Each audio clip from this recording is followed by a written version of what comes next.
Hello, everybody. Welcome back to another episode of My Thoughts. I told you guys My Thoughts is making a full return, and I told you I have tons of ideas, tons of different things to talk about with My Thoughts now. So, told you making a full return, and we're back here with another episode. So today I'm going to be giving my thoughts on the Apple Vision Pro, which it's quite an interesting device. That one of Apple's newest devices that they came out with. It actually came out February 2nd, 2024, so just earlier this month. So it's fairly new. So I'll be reading from a couple different articles on what it really is, and it can actually get complicated, but it'll all be explained. So I'm just gonna dive right into it. Now, I personally think that the Apple Vision Pro is the future.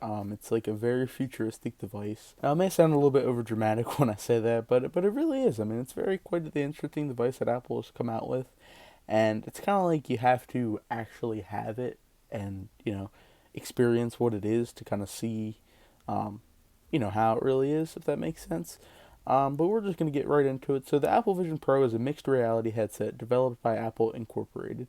It was announced on June 5th, 2023 at Apple's Worldwide Developers Conference, and pre-orders began on January 19th, 2024, and of course released on February 2nd, 2024. I mentioned that. So it's kind of like virtual reality, but it's a little bit different. So I'm going to be reading this article. It's from The Verge. It's like a tech article.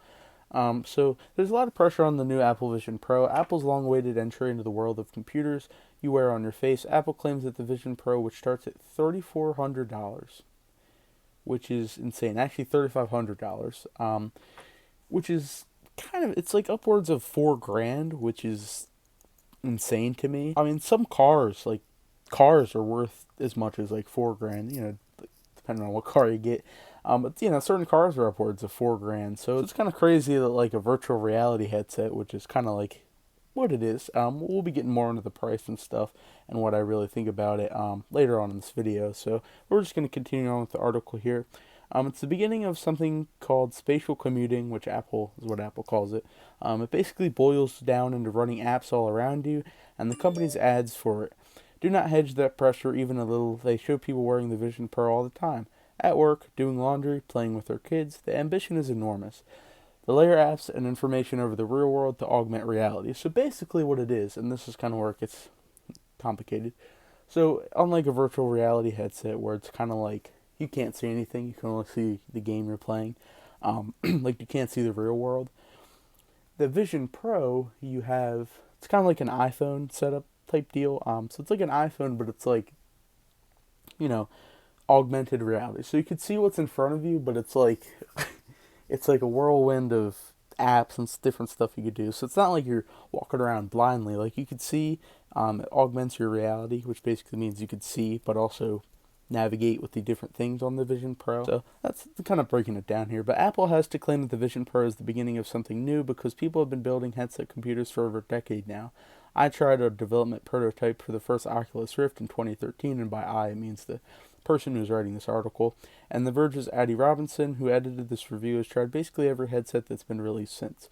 All of that development means that there's some pretty good products out there. That first Oculus evolved into Meta Quest and the Quest line at Meta, which is now shipping the Quest 3, a very good VR headset with a huge library of games and some AR features of its own, which now costs $500, which just different kinds of things. So now this person actually, the person writing this article actually tried out the Vision Pro, so it's kind of coming from first-hand experience. So there's actually a little bit of a list here. So the good and the bad of Apple Vision Pro. So the good is display is technical marvel with the best video pass-through yet. Hand and eye tracking are a leap forward, works seamlessly with Apple's ecosystem, and fun to put windows all over space. And that's the good part. Now we're going to get to the bad part. Very expensive. Video pass-through is still video pass-through and can be blurry. Hand and eye tracking can be inconsistent and frustrating. Persons are uncanny and somewhat terrifying, and it's pretty lonely in there. So personas, that said persons, but personas are uncanny and somewhat terrifying, which is kind of interesting. I'm not quite sure what that means, but in the meantime, Apple from Tim Cook on down has largely insisted that augmented reality will be much more valuable than virtual reality, and it's been building towards an AR for a long time. Developers have had access to AR tools in iOS, and higher-end iPhones and iPads have had lidar depth scanners for a few years now. The Vision Pro is Apple's first attempt at building a computer out of all those ideas, a computer that works in the space around you. The goal is for the Vision Pro to be a complete device that can sit right alongside the Mac and the iPad in Apple's ecosystem of devices and let you get some real work done. You can use Excel and WebEx and Slack the Vision Pro, and it's also you can sit back and relax and watch movies and TV shows on a gigantic virtual 4K HDR display.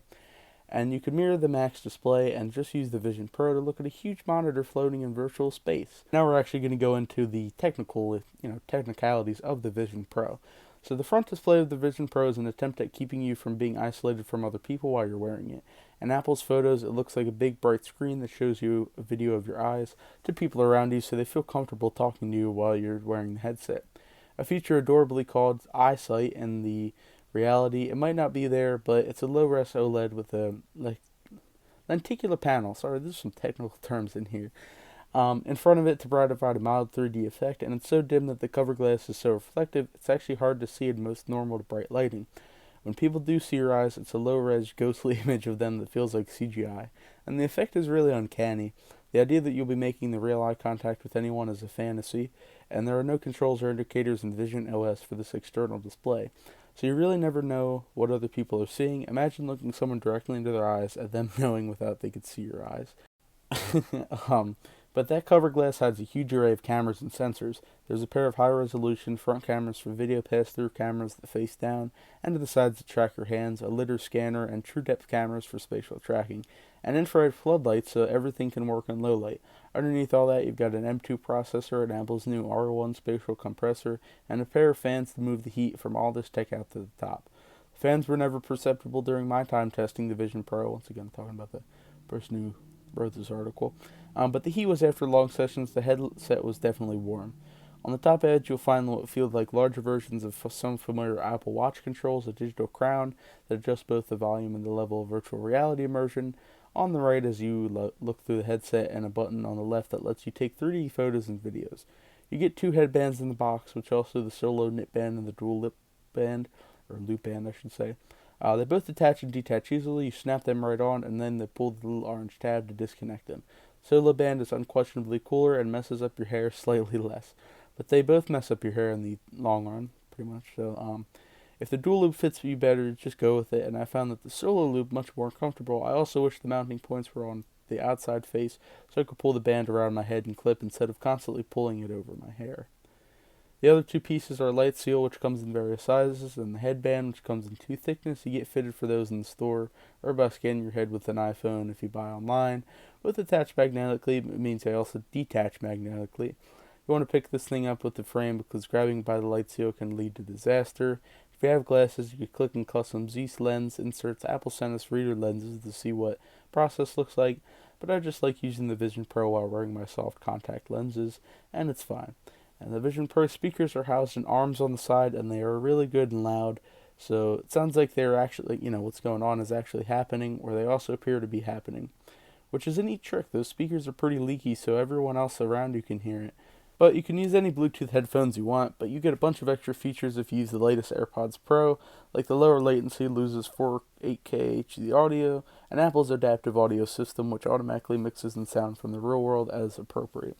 Since you're mostly experienced the Vision Pro in there, the most noticeable thing about the hardware after is that it's just heavy. You're supposed to wear this thing on your face for long stretches of computer time, and depending on which band and Light Seal you use, the headset alone weighs between 600 and 650 grams. Keep joking that the Vision Pro is an iPad for your face, but it's heavier than an 11-inch iPad Pro, 470 grams, pushing close to a 12.9-inch iPad Pro. And all of the Vision Pro's heft is totally front-loaded. Other 2 big headsets like the Quest Pro have elaborate headbands to balance out their weight, but the Vision Pro just rests on the front, swapping to the dual loop strap that helps get more stable and doesn't really reduce the overall sensation of having the headset on your face. You're just going to feel it after a while, and that's kind of the end of the article. Most of the rest of it just goes into technical kind of things. Nothing too interesting that I don't think you guys would really be interested in. So, but in the long run, short run, that's the Apple Vision Pro. It's a very great. So it's from what I'm getting, it's kind of like a Mac computer, but it's like virtual reality. But it's really work based. Like you do a lot of work on it. You can type up a Google Doc, or maybe not a Google Doc, but you could type up all kinds of different things. You could surf the web. It's like a mix of like a computer and an iPad. As it was saying, and it's kind of like all mixed into the world of Apple. So it's the future. I mean, it's the future of work. It's the future of just in general like technology. I think it's very interesting, even though we've kind of had other kind of VR headsets, but this really, the Apple Vision Pro really takes on a different form of virtual reality, even though it's technically augmented reality, but it really takes on a different form of it. So it's very interesting. I'm not going to be. It's kind of silly to say this. I'm definitely not going to be purchasing it because, of course, it's like I said, upwards of $4 grand, which is insane to me. But like, is it really worth all that money in the end? I can't super really say it because I've never really tried it. And like I said, like if the article describes it, it's kind of like you kind of have to try it out yourself to see if it's worth it or not. But to me, it's not. It might not be worth all that. Maybe like $2,000 or $1,000, but I don't really think it's worth as much as almost $4 grand. But that's just my opinion. Everybody else has each to their own. So that's my opinion on the price. And you know how I am with prices. Sometimes I get sometimes I think prices are ridiculous for things, whether it's a game or whatever. But sometimes I don't. But for this, I think the price is a little bit ridiculous. But that's just me. But as overall for the Apple Vision Pro, my final thoughts would be it's the future. It's just the future continuing to evolve. Um, it looks futuristic. It probably looks a little bit more futuristic, like with somebody wearing it. Probably looks a little bit more futuristic than it actually is. But that's kind of what you're gonna get. So, but regardless of that, very interesting piece of technology, or another piece of technology Apple has come out with. But that's my thoughts on the Apple Vision Pro. So make sure to comment down below what you guys think of it. Do you think it's too expensive? Do you think it's not too expensive? It's fair price, whatever.